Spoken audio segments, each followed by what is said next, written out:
वालेकुम व्यूअर्स, कैसे हैं आप लोग? ये वीडियो देखें, उसके बाद मैं आपको बताती हूँ कि आज वीडियो किस टॉपिक पे है। आज की वीडियो जो है वो है मेनली कॉलिक के ऊपर, कि कॉलिक से रिलेटेड मैंने जो वीडियो जो मैं लिंक डिस्क्रिप्शन में दूंगी वो भी आप डिटेल देखें। कॉलिक बेसिकली एक नॉर्मल फिजियोलॉजी है जो पैदाइश से लेके 4 से 6 माह तक के बच्चों के अंदर कॉमन है।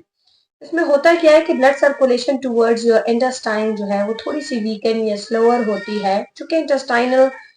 वॉल जो है या इंटेस्टाइन्स जो है वो फुली मैच्योर नहीं होते,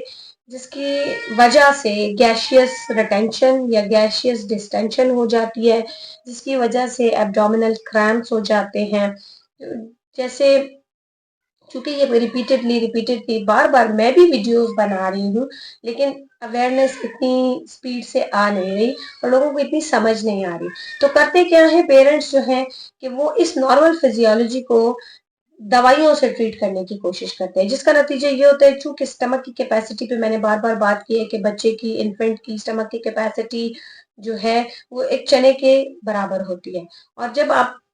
साल की तरफ बचा जाता है स्लोली एंड ग्रेजुअली वो इंक्रीज होती है, और जब साल तक बच्चा पहुंच जाता है तो स्टमक की कैपेसिटी अंडे जितनी हो जाती है, बल्कि शायद इससे ज्यादा। अब वो चने की दाल, तो ये एक एग्जाम्पल मैंने दिया है, यानी इसके बीच का जो ये एक टाइम फ्रेम है, तो अकॉर्डिंगली इसकी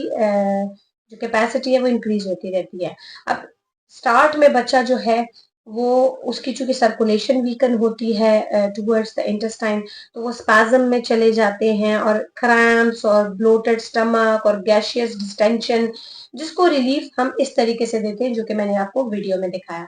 एक ये तरीका भी है, एक ये तरीका है कि आप उसको उल्टा अपनी टांगों पर लेटा दें और पीछे से टैपिंग स्टार्ट कर दें। तीसरा ये तरीका है कि आप बच्चे को बाप के चेस्ट के साथ लगा के और पीछे से tapping slowly and gradually abdominal area के बैक साइड पे कमर की तरफ आप उसकी टैपिंग स्टार्ट कर दें।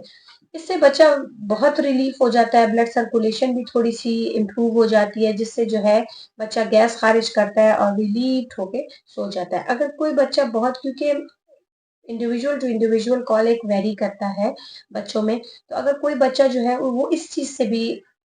चुप नहीं होता और उसकी एक्सेसिव क्राई होती है, तो आप उसको इस तरीके से, जैसे वीडियो में मैंने उल्टा लिटाया हुआ था, तकिया उसके पेट के एरिया पे रख के थोड़ा सा प्रेशर एक्सर्ट करके पीछे से टैपिंग करी थी। ये बच्चा मेरे पास एक्सेसिव क्राई के साथ रिपोर्ट हुआ था, जो किसी भी हाल में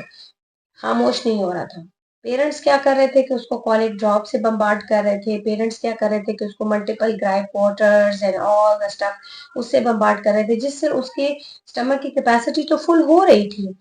लेकिन उसको दूध की फरहमी भी कम हो रही थी on the other hand, plus बच्चा जो है उसका वेट लॉस भी स्टार्ट हो गया था। होता यह है कि हम नॉन न्यूट्रिशियस चीजों से बच्चे का स्टमक जो है फिल कर देते हैं, जिसका नतीजा ये होता है कि बच्चा जो है वो मैल न्यूट्रिशन की तरफ जाना शुरू हो जाता है, क्योंकि ये गोल्डन 1000 डेज की मैं बार बार बात कर रही हूँ। ये आपका जो ये टाइम फ्रेम होता है इन्फेंसी का, मैक्सिमम ग्रोथ स्पर्ट जो है आपका इस इन्फेंसी के टाइम में अटेन होता है, और जो रिमेनिंग ग्रोथ स्पर्ट आपका होता है वो आपके प्यूबर्टी के टाइम पे, प्री प्यूबर्टी या प्यूबर्टी के टाइम पे अटेन होता है। ग्रोथ स्पर्ट के ड्यूरेशन के अंदर जो आपका इन्फेंसी के टाइम में, उसमें आपके ब्रेन की ग्रोथ भी अकॉर्डिंगली हो रही थी। 80% ब्रेन की ग्रोथ आपके पहले 2 सालों में हो जाती है। अगर उसी दौरान में आप बच्चे को प्रॉपर न्यूट्रिशन की सप्लाई ना करें, प्रॉपर मिल्क की सप्लाई ना करें, और उसके स्टमक को आप नॉन न्यूट्रिशियस चीज़ों से बम्बार्ड कर दें, तो नतीजा क्या निकलेगा कि उसकी ग्रोथ की भी, उसकी जो ब्रेन की ग्रोथ है वो भी इंटरफेयर होगी, बच्चे की जो बॉडी की ग्रोथ है वो भी इंटरफेयर होगी, प्लस उसके जो माइलस्टोन्स हैं, यानी बच्चे का जो